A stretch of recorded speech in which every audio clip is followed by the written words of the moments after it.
Assalamualaikum warahmatullahi wabarakatuh. Perkenalkan, nama saya Vanessa Saktiaksa Suparemputra dengan NIM G00251109 dari kelompok A5. Di sini saya ingin menjelaskan laporan mengenai anatomi organ genitalia dan uropoetik. Baik, di sini saya ingin membahas yang pertama itu skenario 1. Jadi di skenario 1 ini yaitu saat menjadi panitia lomba lari 17-an, Dapri melihat salah satu peserta laki-laki mengeluh nyeri hebat pada daerah skrotum. Setelah terjatuh di sisi lain, ada juga peserta lain yang sudah lama mengeluh benjolan skrotum yang terasa seperti sekumpulan cacing, dan seorang bapak yang sering bolak-balik ke toilet karena sulit BAK atau buang air kecil. Jelaskan anatomi penis, skrotum, dan testis. B. Jelaskan jalur perjalanan sperma dari testis hingga keluar dari ostium uretra eksternum.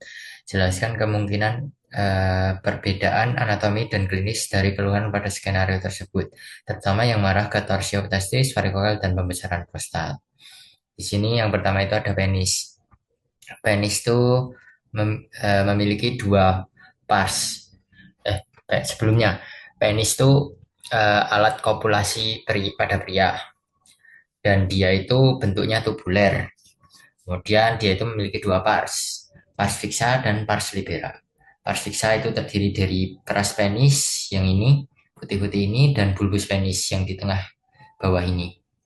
Kemudian untuk pars liberanya, dia itu memiliki corpus spongiosum dan corpora cavernosa. Corpus spongiosum yang tunggal ini, corpora cavernosa yang terdiri dua ini. Nah, kemudian eh, corpus spongiosum penis itu, kemudian ada gland penis. Nah, gland penis ini dilapisi yang namanya preputium. Nah, di dalam preputium tuh ada glandula Thiessen. Itu untuk menghasilkan smegma. Nah, oke. Kemudian, nah, pada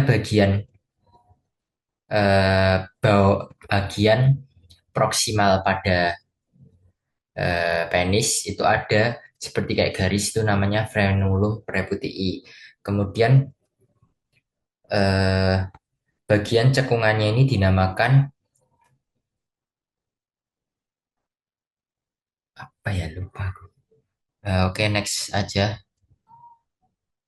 Nah, kemudian yang kedua itu ada skrotum. Nah, skrotum ini termasuk organ eh, organ eksternal dari penis, dari organ genitalia maskulin. Nah, dia itu dilapisi oleh 9 lapis. Yang pertama itu ada fascia dartos, kemudian ada kulit. Yang pertama kulit, fascia dartos, kemudian fascia spermatica externa, musculocremaster, fascia interna, fascia spermatic externa, kemudian ada tunica vaginalis pars parietalis, kemudian ada eh, tunica vaginalis pars visceralis, habis itu ada yang terakhir tuh ada epididymis. Oke, next saja, yaitu di sini ada testis. Testis itu yang organ interna pada organa genitalia maskulin. Nah, struktur di testis itu ada apa saja? Jadi, strukturnya ini terdiri dari yang di sini itu ada tunica vaginalis, membentuk sebuah ruangan gini yang terdiri dari yang paling luar ini atau paling superficial ini adalah parietal, lapisan parietal. Kemudian di dalamnya ini ada kavitas, kemudian yang melapisi skrotumnya sendiri namanya layer visceral.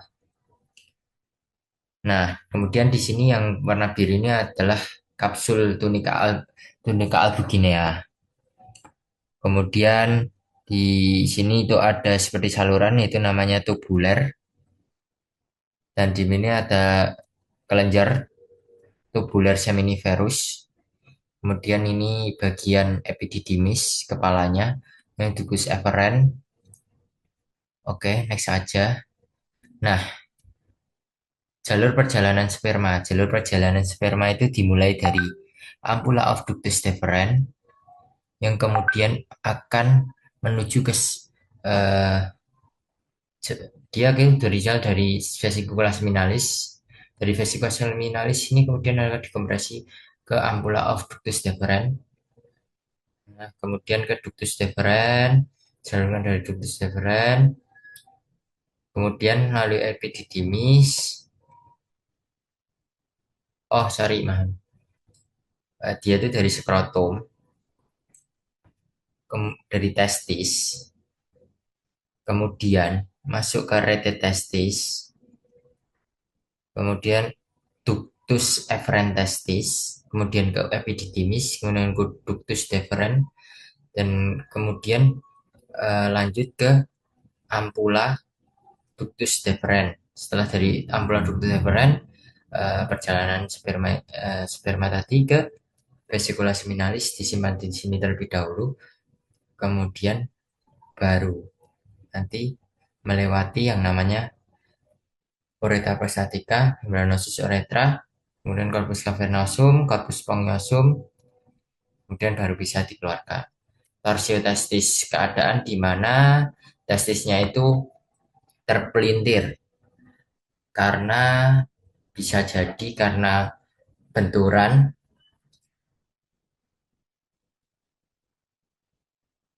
Kenapa kok yang terpelintir ini bukan testisnya, tapi di funiculus spermaticusnya. Next, kemudian di sini varikokel. Varikokel itu gejala di mana eh, si pembuluh arteri, arteri venanya ini, dia itu terhambat oleh suatu folikel. Karena terhambat, jadi spermanya tidak bisa naik. Jadi terhalang. Dan di sini tidak ada struktur urat-uratnya kelihatan. Next, benign prostatic hyperplasia. Normalnya prostat tuh di dalamnya tidak banyak ada komponen-komponen lain. Dan di bagian eh, glandula prostat ini, dia itu tidak membesar. Eh, Zona transisionalnya itu tidak membesar. Dan zona sentralnya itu tidak tergencit oleh zona transisional. Dan si bagian vaginanya ini, uretranya ini, sorry, dia itu tidak terbuka lebar. Next ke skenario 2. Saat acara camping, Miko sudah menahan kencing sejak sore karena toilet umum antri panjang. Malamnya ia mengeluh nyeri pinggang yang menjalar ke bawah anyang-anyangan dan merasa BAK tidak lampias. Besokan paginya temannya panik karena Miko bolak-balik ke toilet sambil memegangi pinggang seperti sedang audisi sinetron. Jelaskan bagian organ sistem oroparetik dan fungsi umum masing-masing organ. Jelaskan alur perjalanan urin mulai dari ren hingga keluar melalui uretra serta bukan bagian-bagian penting yang dilalui. Oke, organ sistem uropoetik itu ada kidney, ada ginjal. Di ginjal itu ada apa saja sih? Ada korteks dan ada medula. Di, eh, di dalam korteks itu ada yang namanya kapsula Bowman dan glomerulus. Kemudian di medula ini ada piramidnya, kemudian ada bagian apex dan basal. Bagian apex ini ada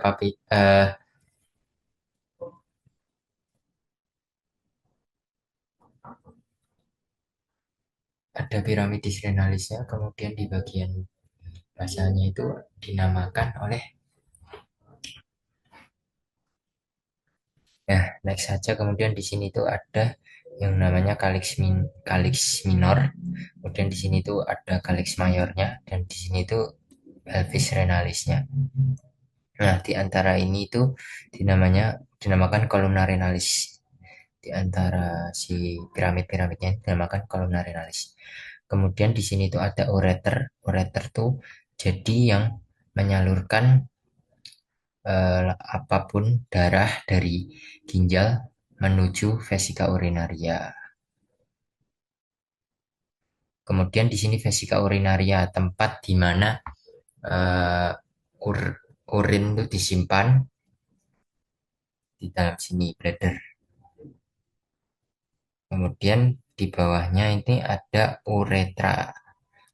Uretra ini dan ren. Kita tadi udah jelasin ren kan. Oh, sini saya yang menjelaskan ren. Jadi ini ada sinus renalisnya di sini, calyx mayor, kemudian pelvis renalis ini saluran besar, calyx minornya, dan di sini ureter.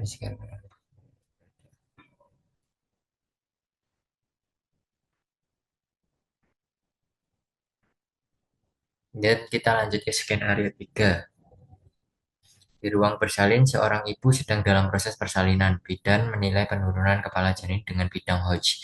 Perhatikan bentuk pelvis lalu mempertimbangkan tindakan episiotomi agar robekan perineum tidak meluas. Jelaskan dasar pelvis dan perineum, termasuk diafragma pelvis, membran perinei, spasium perinei profundum, serta sebagai pembagian regio urogenital dan regio analis. Jelaskan hubungan anatomi pelvis dengan kondisi klinis skenario, terutama mengenai perbedaan pelvis pria dan wanita, bidang Hodge dan episiotomi. Diafragma pelvis. Diafragma pelvis itu terdiri dari ada yang namanya musculopubosoccygeus. Kemudian ada yang namanya articulatio tendinous. Kemudian di sini ada musculococcygeus. Kemudian di sini ada musculoiliosaccugeus. Jadi gabungan ilio ke coccygeus. Kemudian di sini tuh ada muskulo puborek, puborectalis, puborectalis, next membran perine. Membran perine itu adalah bagian di dekat simfisis pubis, seperti lapisan bening. Dekatnya itu ada ligamentum pubicum inverus, kemudian ada tuberculum istiaticum, ramus istiopubicum di dekat sini, foramen obturatorium, lubang kecil di sini. Nah, kemudian di sampingnya itu ada spatium perineum profundum. Spatium perineum profundum itu adalah musculus obturator internus, obturatoris internus, musculus occygeus, musculus occygeus di sini, ligamentum annosoccygeum, kemudian ligamentum annosoccygeum juga. Kemudian di sini ada musculus levator ani, dan di sini adalah spasium perineum profundumnya ada di sini. Kemudian di sini akan mengalur ke radix spinalis.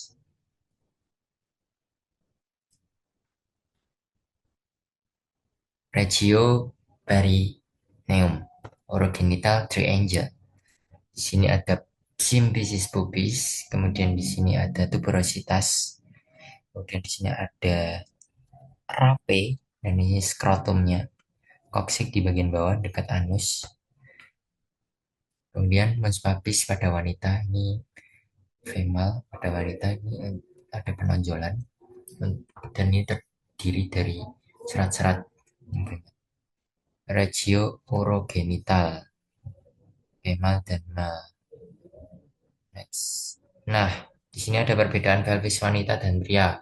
Nah, dari aditus pelvis terlebih dahulu. Dari wanita itu bulat, kalau pria itu seperti jantung. Aditus pelvisnya wanita luas, pria itu sempit. Osakrumnya wanita itu pendek, luas, kurang melengkung. Kalau pria itu panjang, sempit, melengkung ke depan. Kemudian Soxigeusnya itu wanita lentur, pria itu kuat. Kalau iliumnya wanita itu miring ke lateral, sedangkan pria itu lebih tegak. Kavitas pelvisnya wanita itu dangkal luas, pria itu dalam dan sempit. Kita lanjutkan mengenai bidang Hodge. Bidang Hodge yang pertama Hodge 1 itu ditarik setinggi aditus pelvis. Kemudian Hodge 2 itu yang ditarik melalui tepi bawah simfisis pubis Sintesis kubis dan sejajar dengan bidang Hodge. Yang untuk bidang Hodge yang ketiga di sini tuh eh, Spina ischiadica dan bidang Hodge 4 itu os coccygeum.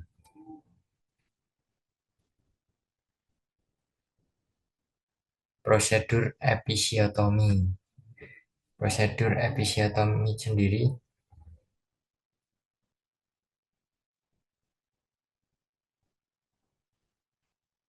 yaitu prosedur sayatan bedah di bagian perineum, area antara anus yang dilakukan saat persalinan normal untuk memperlebar janin. Oke, wassalamualaikum warahmatullahi wabarakatuh.